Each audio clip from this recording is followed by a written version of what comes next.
Par une fraîche matinée de novembre, Sarah Mitchell se tenait dans la cuisine de sa maison de ville à Portland, en Oregon. Elle préparait le petit déjeuner pendant que sa fille de 6 ans, Lily, dessinait à table avec des crayons de couleur. Sarah travaillait à temps partiel comme comptable depuis chez elle, un choix qu'elle avait fait après la naissance de Lily pour être présente durant l'enfance de sa fille.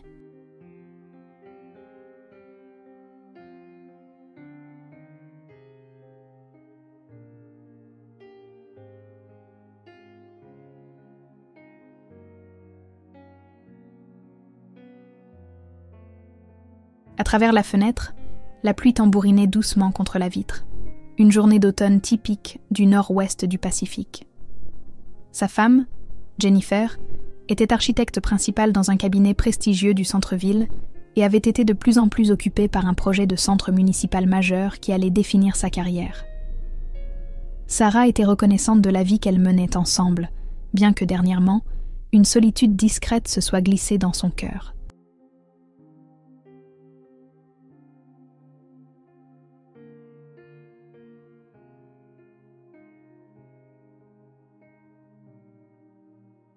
Jennifer partait tôt et rentrait tard, ramenant souvent du travail à la maison. Mais Sarah comprenait l'ambition. Elle avait sacrifié sa propre évolution de carrière pour donner la priorité à sa famille. Les rêves de Jennifer comptaient, et Sarah avait toujours été son plus grand soutien. Lily leva les yeux de son dessin, ses boucles brunes tombant sur son visage. « Maman, quand est-ce que maman rentre ?» Sarah jeta un coup d'œil à l'horloge. « Ce soir, ma chérie. »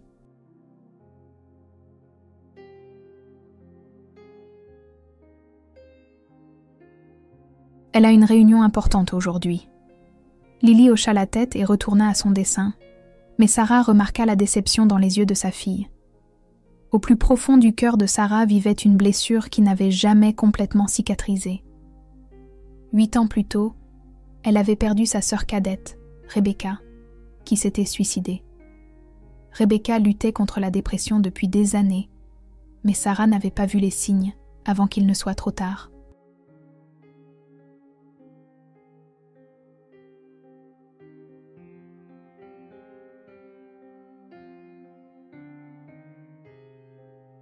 La culpabilité de ne pas avoir remarqué, de ne pas avoir posé les bonnes questions, de ne pas avoir été là quand Rebecca avait le plus besoin d'elle, tout cela hantait encore Sarah.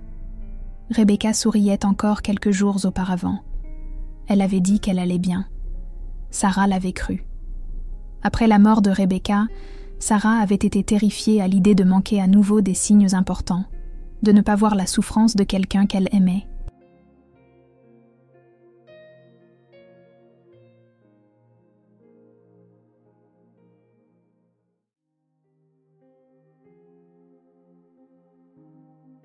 Elle avait rencontré Jennifer lors d'une thérapie de deuil, les 2 femmes faisant face à une perte.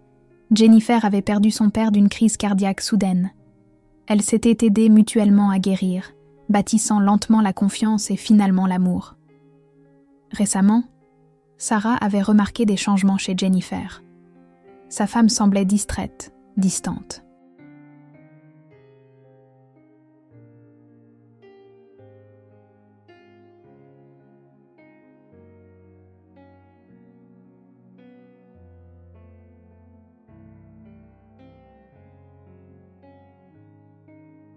Au dîner, 2 soirs auparavant, Sarah avait demandé « Est-ce que tout va bien avec le projet ?» Jennifer avait souri, mais son sourire n'atteignait pas ses yeux. « Juste stressée, c'est une grosse responsabilité. » Ce sourire dérangeait Sarah. Il semblait étudié, comme un masque. Mais Jennifer avait toujours été discrète sur son stress professionnel, alors Sarah n'avait pas insisté. Elle s'était dit que c'était juste la pression de l'échéance.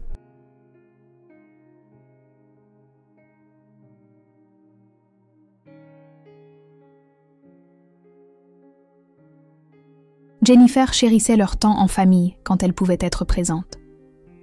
Lorsqu'elle jouait avec Lily, construisant des tours de blocs élaborés ou lisant des histoires pour s'endormir, Jennifer se transformait en la parente chaleureuse et impliquée dont Sarah était tombée amoureuse. Lily adorait ses 2 mères de la même façon, appelant Sarah « maman » et Jennifer « mama ». Samedi dernier, elles avaient visité toutes les trois le jardin japonais de Portland.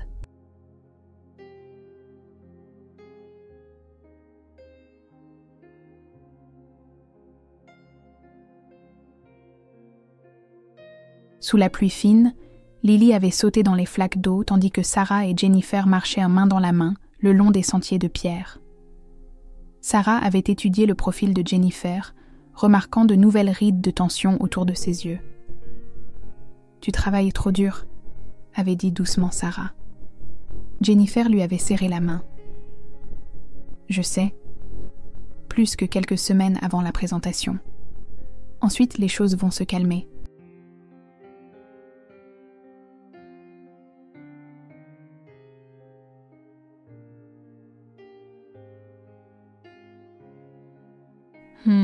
La chaleur de la main de Jennifer avait été rassurante, mais quelque chose dans sa voix sonnait creux. Alors qu'elle retournait à la voiture, Jennifer avait porté Lily sur ses épaules, et le rire de Lily avait résonné dans le jardin. Sarah les avait regardés en souhaitant que cet instant de paix puisse durer éternellement.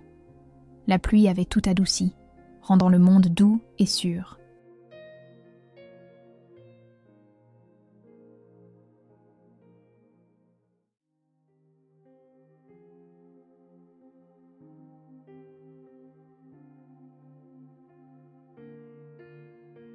Mais Sarah ne savait pas encore que leur vie paisible était bâtie sur des fondations sur le point de se fissurer, qu'un fardeau insupportable écrasait les frêles épaules de sa fille de 6 ans, que derrière le sourire professionnel de Jennifer se cachait un secret dévastateur.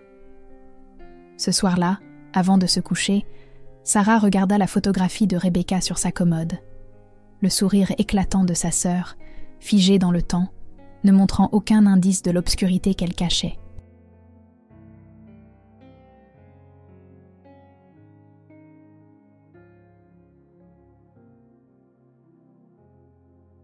Sarah soupira et regarda Jennifer déjà endormie à côté d'elle. La respiration de Jennifer semblait laborieuse et sa main agrippait fermement la couverture, même dans son sommeil. Sarah ajusta doucement les couvertures et éteignit la lumière, fixant l'obscurité. Une petite angoisse germa dans sa poitrine, mais elle la repoussa. « Juste le stress du travail », se dit-elle. « Tout ira bien. »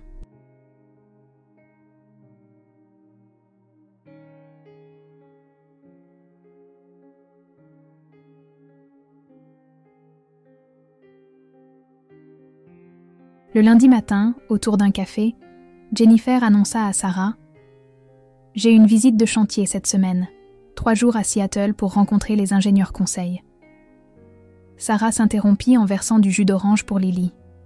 « Encore un voyage? Tu viens à peine de rentrer du dernier ?» Jennifer posa sa tasse, l'air désolé. « Je sais, c'est la dernière coordination avant la présentation. Après ça, je serai plus présente. »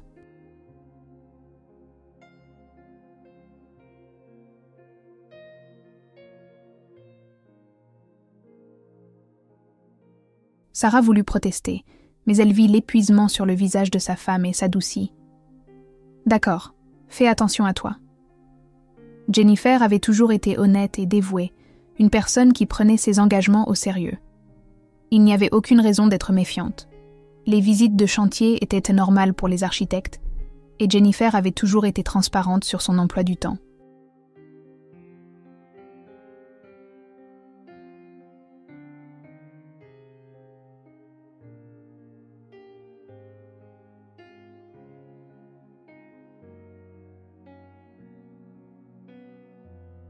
Cependant, cette semaine-là, Sarah commença à remarquer des changements dans le comportement de Lily. Sa fille, d'ordinaire si bavarde et énergique, était devenue plus silencieuse. Quand elle rentrait de sa première année d'école, elle ne racontait plus avec enthousiasme les histoires de sa journée. Un après-midi, Sarah s'assit à côté de Lily dans le salon, alors que sa fille jouait sans entrain avec sa maison de poupée.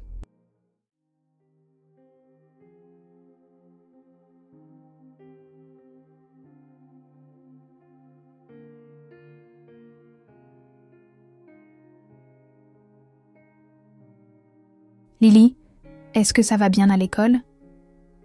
Lily tenait une petite poupée dans sa main, silencieuse un long moment. Puis elle répondit d'une petite voix. « Oui, maman. » Mais ses yeux restèrent fixés sur la maison de poupée. Sarah caressa les cheveux de sa fille, pensant que Jennifer lui manquait peut-être pendant ses absences fréquentes. Pour une enfant de 6 ans, avoir un parent constamment en voyage pouvait créer de l'anxiété et de l'insécurité.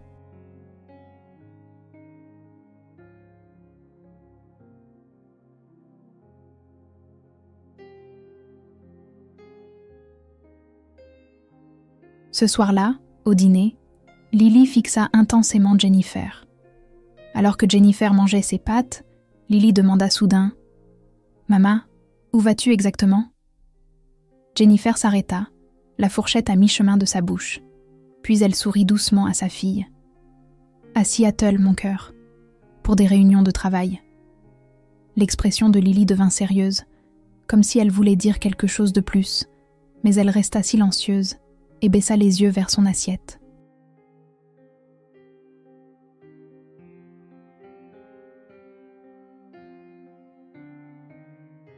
Sarah observa cet échange, l'attribuant à une inquiétude enfantine normale.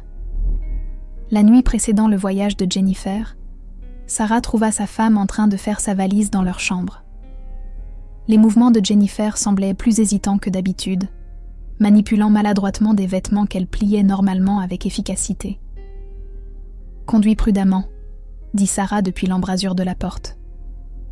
Jennifer se retourna, et pendant un instant, quelque chose de vulnérable traversa son visage. «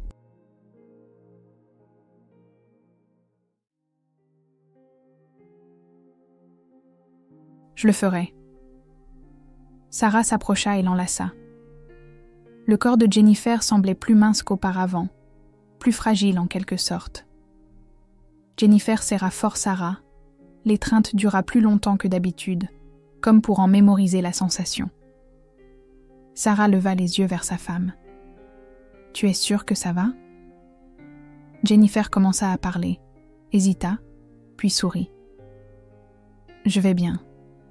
Je t'aime, Sarah. » Ces mots portaient un poids inhabituel, une finalité qui serra la poitrine de Sarah. « Je t'aime aussi, » murmura Sarah, serrant sa femme une fois de plus.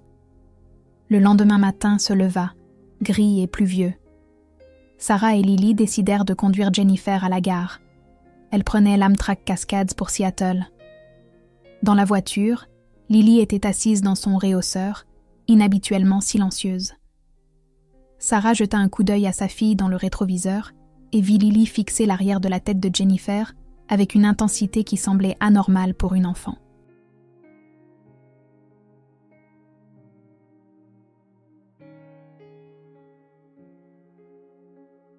Alors qu'elles quittaient leur quartier et s'engageaient sur l'autoroute, Jennifer regardait droit devant elle, la mâchoire serrée. Sarah remarqua que les mains de sa femme tremblaient légèrement sur ses genoux. « Jennifer ?» Sarah tendit la main et toucha la sienne. Jennifer sursauta légèrement, comme surprise. « Désolée, je pensais juste à la présentation. » Sa voix semblait tendue. Sarah voulait mettre de la musique, mais sentit que le silence était ce dont Jennifer avait besoin.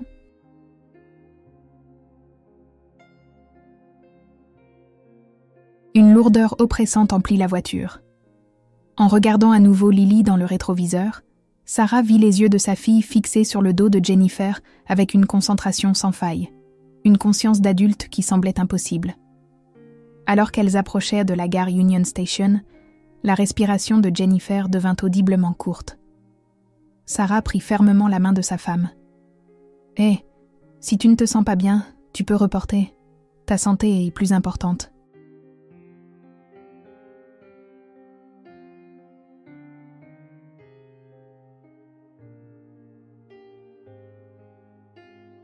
Jennifer serra sa main en retour. « Ça va. Juste nerveuse pour la présentation. » Mais sa main était froide et moite. Sarah s'arrêta dans la zone de dépose minute de la gare. Jennifer prit une profonde inspiration et attrapa la poignée de la portière, mais ne l'ouvrit pas immédiatement. comme si elle rassemblait son courage. Lily se pencha depuis la banquette arrière. « Ma main. » Jennifer se tourna pour faire face à sa fille.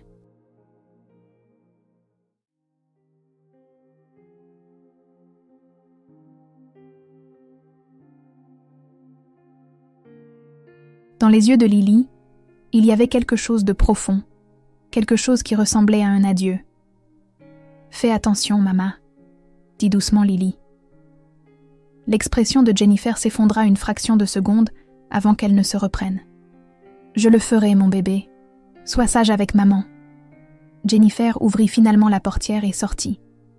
Elle récupéra sa valise à roulettes dans le coffre et se tint face à Sarah, qui était également sortie.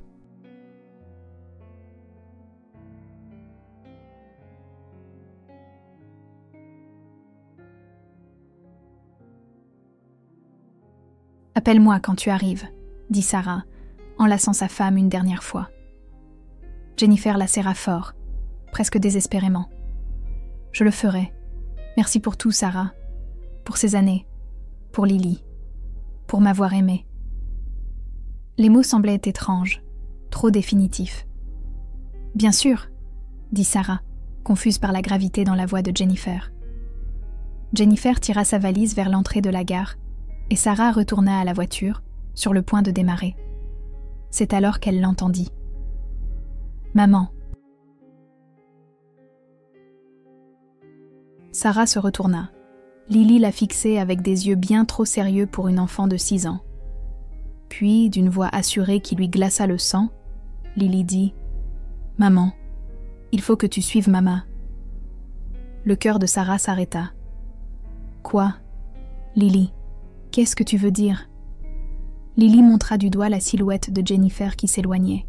« Maman ne va pas à Seattle, elle va ailleurs. » L'esprit de Sarah se vida. «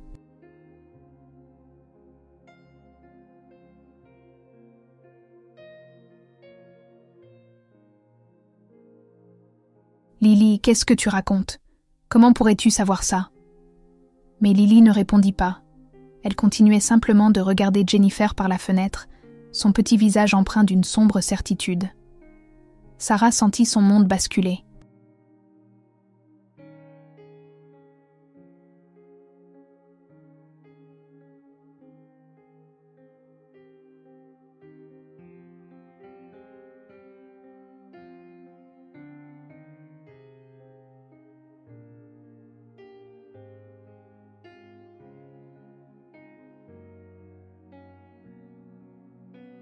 Que pouvait bien savoir sa fille de 6 ans ?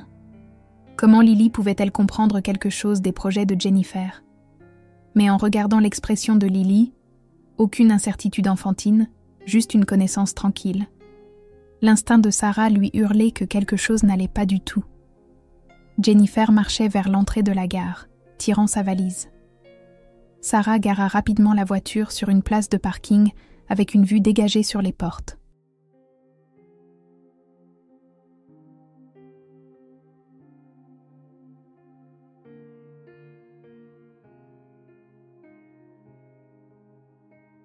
Elle coupa le moteur, les mains tremblantes.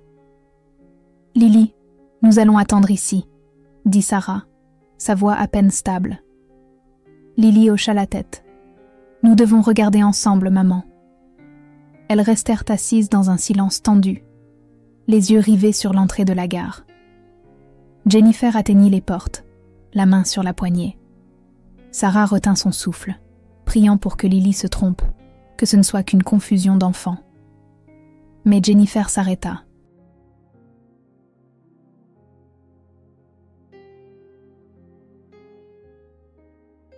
Elle regarda attentivement autour d'elle, comme pour vérifier si quelqu'un l'observait. Le sang de Sarah se glaça. Jennifer n'entra pas dans la gare.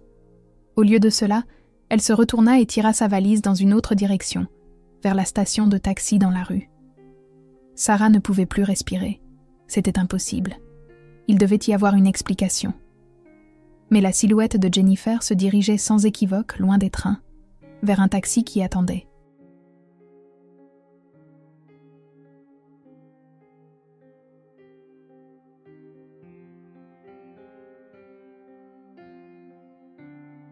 Maman, suis-là.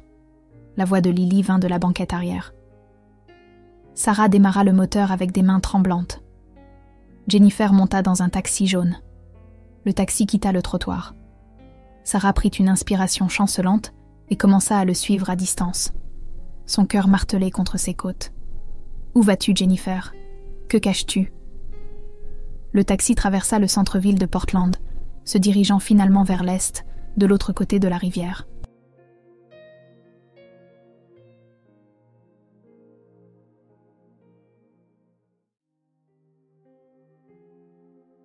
Sarah se maintenait à plusieurs longueurs de voiture, son esprit s'emballant, envisageant toutes les possibilités.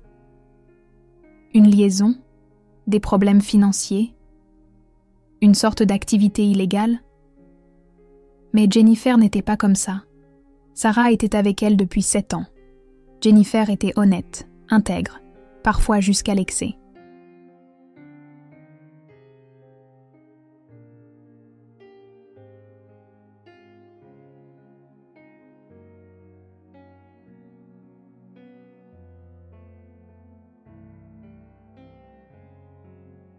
Lily, la voix de Sarah se brisa.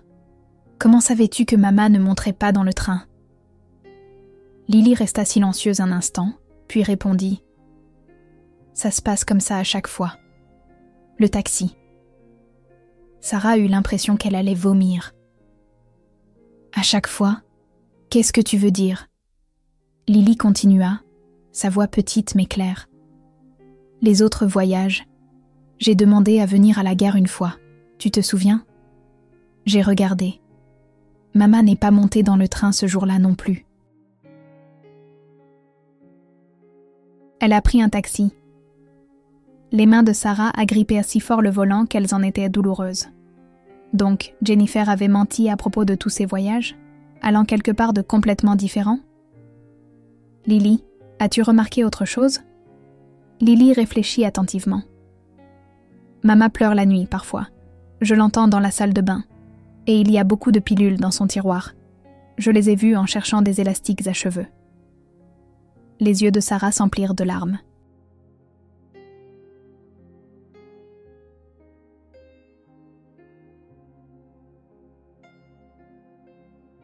Des pilules. Des pleurs. Sa fille avait porté ce savoir seule, regardant sa mère disparaître dans la tromperie. Lily, mon bébé, pourquoi ne me l'as-tu pas dit? La voix de Lily se cassa. Maman m'a demandé de ne pas le faire. Elle a dit que ça te rendrait trop triste. Elle a dit que tu avais perdu tante Rebecca et que tu ne pouvais pas perdre quelqu'un d'autre. Des larmes coulèrent sur le visage de Sarah, mais elle se força à rester concentrée sur la route.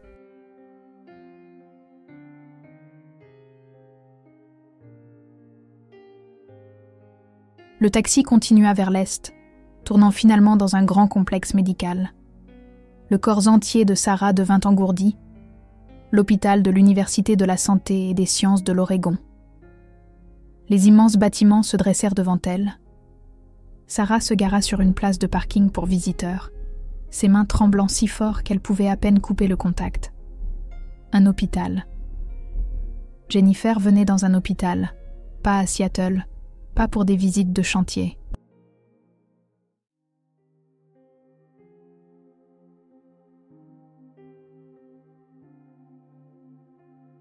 Dans l'esprit de Sarah, les pièces du puzzle commencèrent à s'assembler de manière horrible.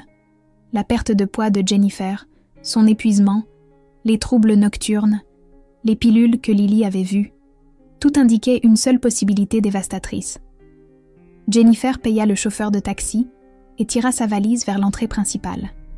Sarah sortit de la voiture, puis ouvrit la portière arrière pour Lily. « Tu peux attendre ici, ma chérie ?» Mais Lily secoua fermement la tête. « Non, maman. »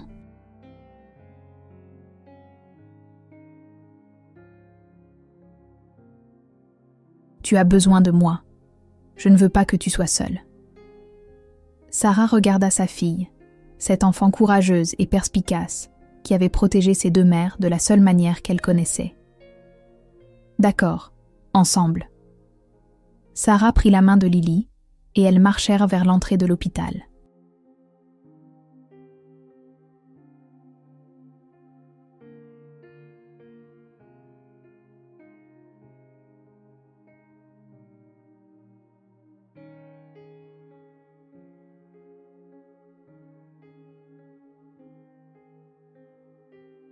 Les portes automatiques s'ouvrirent dans un murmure, et l'odeur d'antiseptique frappa immédiatement Sarah, ravivant les souvenirs de l'hôpital psychiatrique où Rebecca avait été brièvement admise, le dernier endroit où Sarah avait vu sa sœur vivante. Le hall spacieux grouillait de patients, de visiteurs et de personnel. Sarah chercha Jennifer du regard. Là, debout, au bureau d'information, parlant à une réceptionniste. Sarah et Lily se placèrent derrière un grand pilier, observant.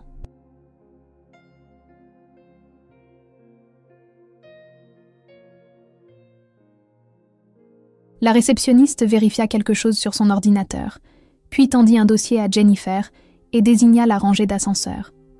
Jennifer hocha la tête, la remercia et commença à marcher. Sarah tira Lily avec elle, suivant à distance, se faufilant à travers la foule. Jennifer entra dans un ascenseur. Sarah se précipita pour voir à quel étage. 3e étage. 4e étage. Il s'arrêta au 4e. Sarah et Lily entrèrent rapidement dans un ascenseur adjacent.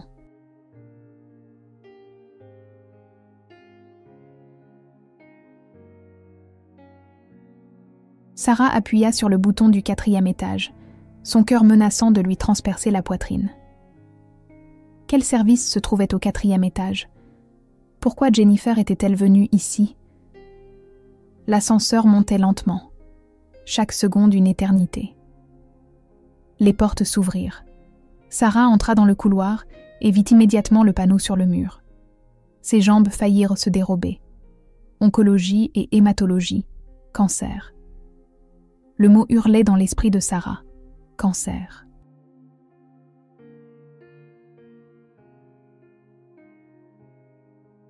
La maladie qu'elle redoutait depuis la perte de Rebecca, consumée par les ténèbres. Pas le cancer spécifiquement, mais la perte, la terreur de perdre quelqu'un sans voir les signes. Jennifer ne pouvait pas avoir le cancer. Elle n'avait que 34 ans.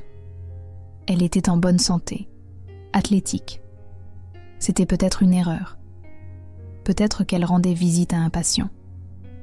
Sarah tenta désespérément de rationaliser, mais au fond d'elle, elle savait.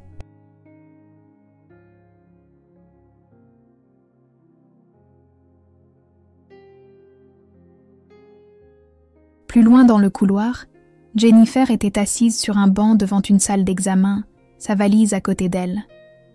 Elle était penchée en avant, les coudes sur les genoux, le visage entre les mains.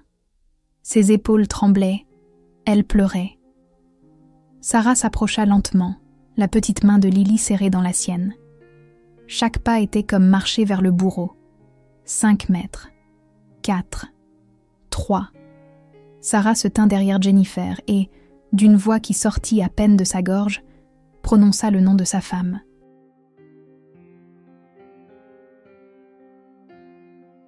Jennifer. Jennifer se retourna brusquement, comme électrocutée. Le choc, la peur et l'angoisse inondèrent son visage. Sarah? Comment? Pourquoi es-tu là? Les larmes de Sarah coulaient librement maintenant.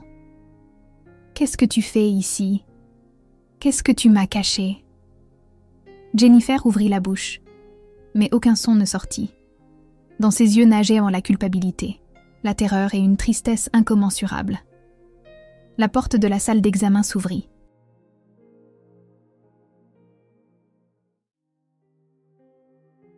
Une femme d'âge mûr, en blouse blanche, au regard bienveillant, regarda à l'extérieur. Jennifer Mitchell. Jennifer essaya de se lever mais vacilla. Le médecin remarqua Sarah et Lily et comprit immédiatement. « Votre famille, s'il vous plaît, entrez tous. » Sarah entra, tenant toujours la main de Lily. Jennifer s'effondra sur une chaise. Le médecin ferma la porte et leur fit signe de s'asseoir. Les murs du bureau affichaient des planches anatomiques et du matériel médical.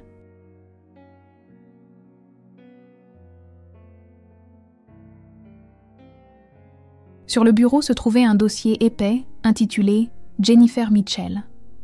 Le médecin regarda Sarah avec compassion.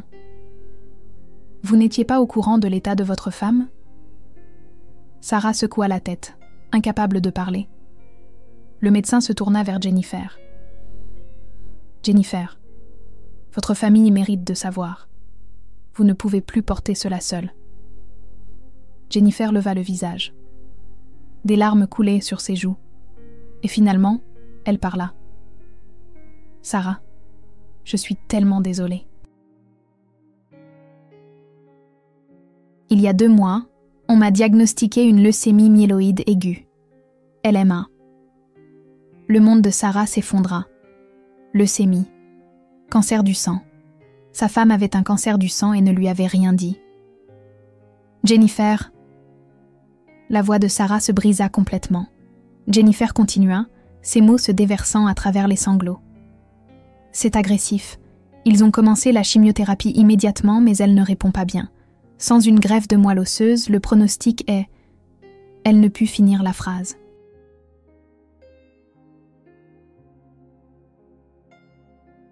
Sarah s'effondra sur une chaise à côté de Jennifer. Lily grimpa sur ses genoux, enroulant ses petits bras autour du cou de sa mère. Le médecin parla doucement. « Jennifer reçoit un traitement ici depuis 2 mois. Les visites de chantier étaient des séances de chimiothérapie. Nous cherchons un donneur compatible, mais c'est difficile. » Sarah se tourna vers Jennifer. La douleur et la trahison s'affrontèrent dans sa poitrine. « Pourquoi ? Pourquoi ne me l'as-tu pas dit ? Nous sommes mariés. »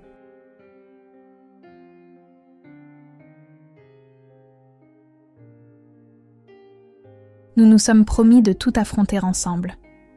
Jennifer essuya ses yeux. Je ne pouvais pas. J'ai vu ce que la perte de Rebecca t'a fait.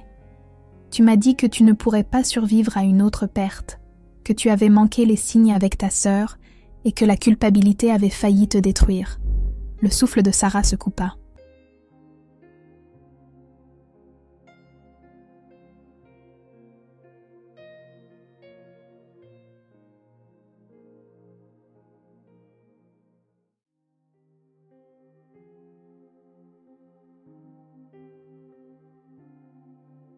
Jennifer poursuivit.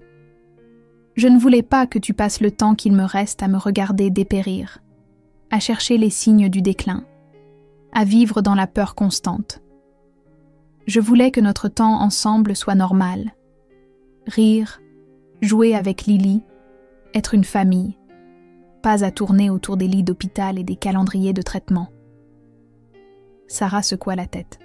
« Ce n'est pas à toi de prendre cette décision. Tu ne me protèges pas en mentant. Tu me protèges en me faisant confiance avec la vérité. »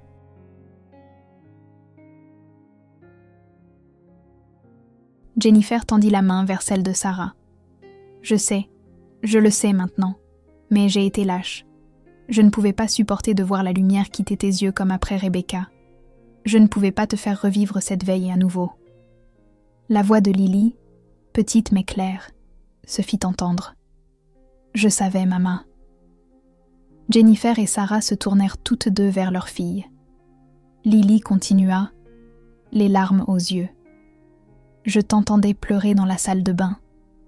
Je te voyais malade le matin. »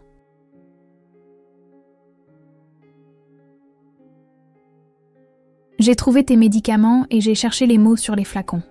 Je savais. Jennifer tendit la main vers Lily, la serrant dans ses bras. « Oh, mon bébé, je suis tellement désolée. Tu n'aurais pas dû avoir à porter ça. » Lily enfouit son visage dans la poitrine de Jennifer. « J'avais peur, mais j'avais encore plus peur que tu sois seule et que maman ne sache pas. C'est pour ça que je lui ai fait te suivre aujourd'hui. Tu es trop malade pour être seule. »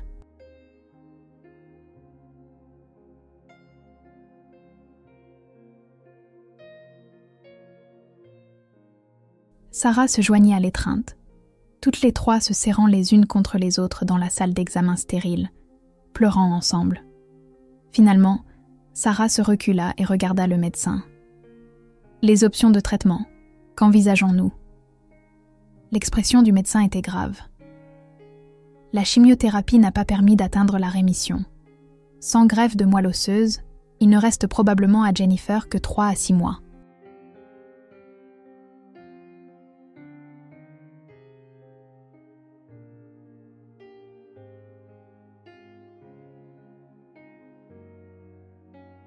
Avec une greffe, si nous trouvons un donneur compatible, elle pourrait potentiellement entrer en rémission. Nous avons vérifié le registre, mais jusqu'à présent, aucun donneur compatible. Les membres de la famille sont les plus susceptibles d'être compatibles. Avez-vous des frères et sœurs, Jennifer? Jennifer secoua la tête. Je suis fille unique. Mon père est mort il y a des années, et ma mère est décédée il y a 2 ans de la maladie d'Alzheimer. Le médecin hocha la tête.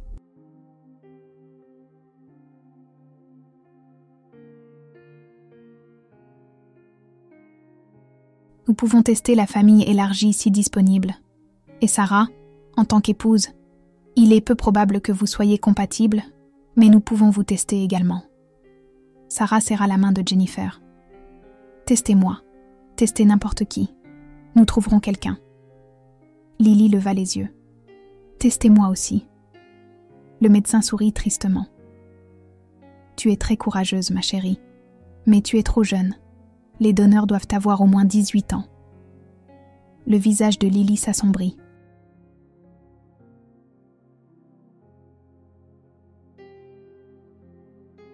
Mais je veux aider maman. Sarah caressa les cheveux de sa fille. Tu l'as déjà fait, mon bébé. Tu nous as amenés ici. Tu as fait en sorte que nous soyons ensemble maintenant. Jennifer regarda sa femme et sa fille, de nouvelles larmes coulant. Je ne vous mérite pas. J'ai été si lâche. Sarah secoua la tête. Fini de se cacher. Nous allons combattre ça ensemble, en famille. Le médecin se leva. Je vais vous laisser le temps de digérer.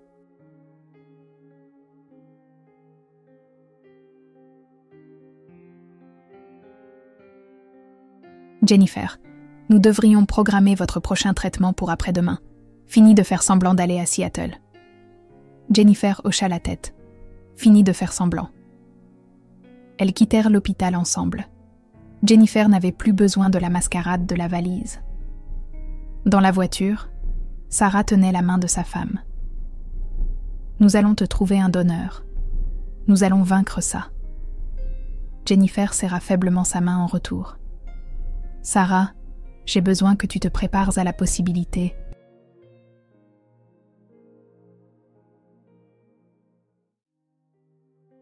Ah non, l'interrompit fermement Sarah. On n'abandonne pas avant même d'avoir commencé à se battre. Tu ne vas nulle part.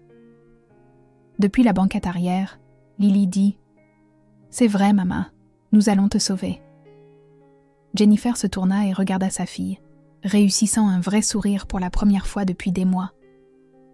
Les semaines qui suivirent furent un tourbillon d'activités.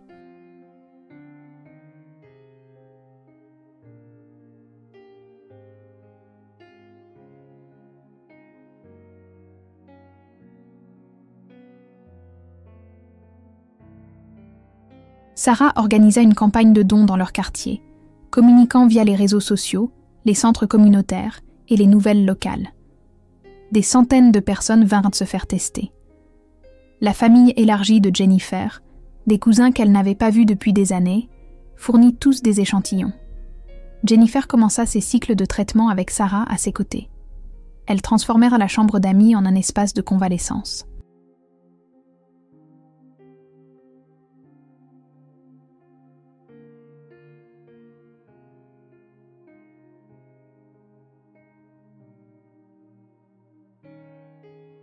Lily dessina des images pour décorer les murs, des arcs-en-ciel, des fleurs et leur famille se tenant la main. Quand Jennifer se sentait assez forte, elles s'asseyaient ensemble pour regarder des films. Quand elle était trop faible, Sarah lisait à voix haute en lui tenant la main. La chimiothérapie était brutale. Jennifer perdit ses cheveux, perdit encore plus de poids, passa des jours trop épuisés pour quitter son lit. Mais elle n'était plus seule.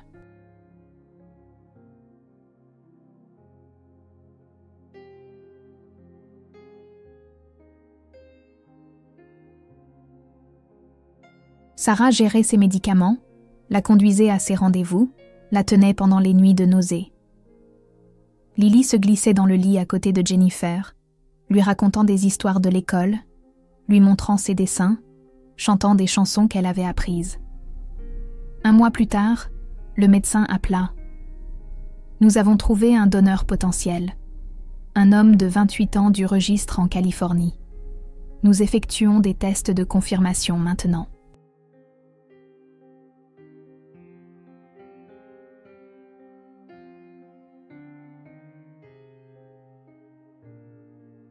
Sarah serra Jennifer dans ses bras alors qu'elle pleurait, cette fois avec espoir. 2 semaines plus tard, la compatibilité fut confirmée. Jennifer fut programmée pour la greffe. L'intervention était risquée, surtout compte tenu de son affaiblissement, mais c'était sa seule chance. La nuit précédant la greffe, elles étaient toutes les 3 allongées ensemble dans le lit de la chambre d'amis. « J'ai peur », admit Jennifer. Sarah lui embrassa le front. « Moi aussi. »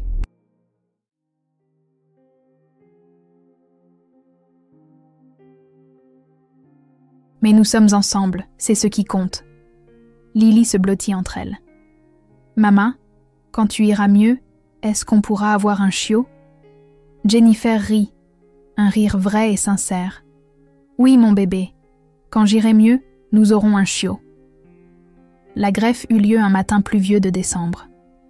Sarah et Lily attendirent dans la salle familiale pendant 8 heures. Finalement, le médecin sortit. La greffe s'est bien passée.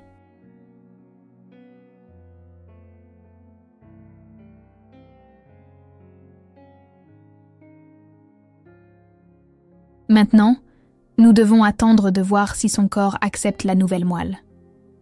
Les semaines suivantes furent les plus difficiles. Jennifer était isolée dans une chambre stérile, son système immunitaire anéanti par la procédure. Sarah et Lily pouvaient lui rendre visite à travers une vitre, parlant par téléphone. Lily collait des dessins contre la fenêtre. Sarah mimait « Je t'aime » à plusieurs reprises. Puis, lentement, Jennifer commença à s'améliorer.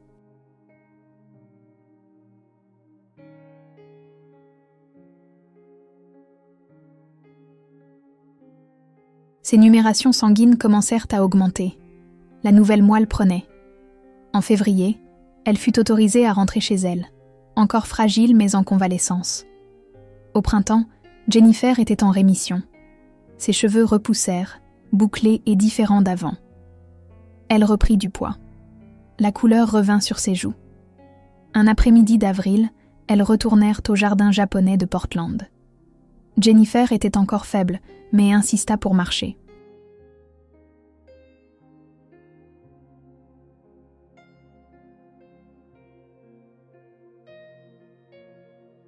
Lily courait devant sur les sentiers et Sarah tenait la main de Jennifer. « On a réussi », murmura Sarah. Jennifer s'arrêta et se tourna vers elle. « Je suis désolée de ne pas t'avoir fait confiance avec la vérité dès le début. » Sarah toucha le visage de sa femme. « Tu es là maintenant, c'est ce qui compte. » 1 an après ce terrible jour à l'hôpital, elles adoptèrent un chiot, un Golden Retriever qu'elles appelèrent Hope.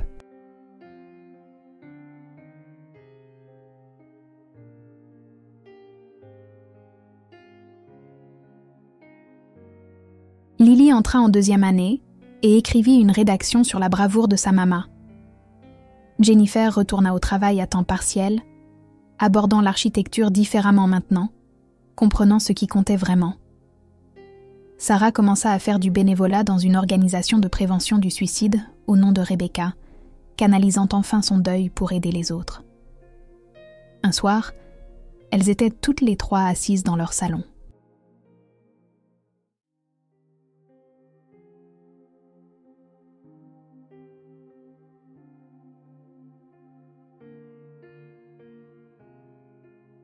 Hope dormait sur le sol. Lily faisait ses devoirs sur la table basse. Jennifer esquissait des idées de design et Sarah lisait un livre. Ordinaire, beau, précieux. Sarah regarda sa femme et sa fille et pensa à ce matin de novembre où tout avait changé, au courage de Lily d'avoir parlé, à quel point elles avaient failli perdre Jennifer à cause d'un silence né de l'amour. Elle réalisa que la vérité, même douloureuse, valait toujours mieux que des mensonges protecteurs.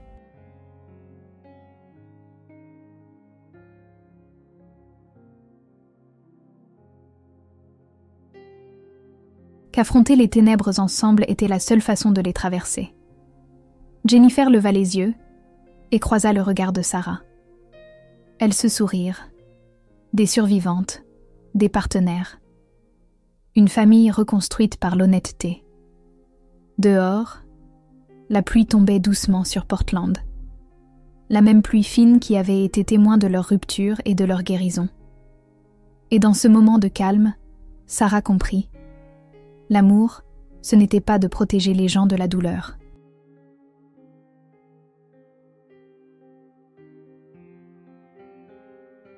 C'était de se tenir à leur côté pour la traverser.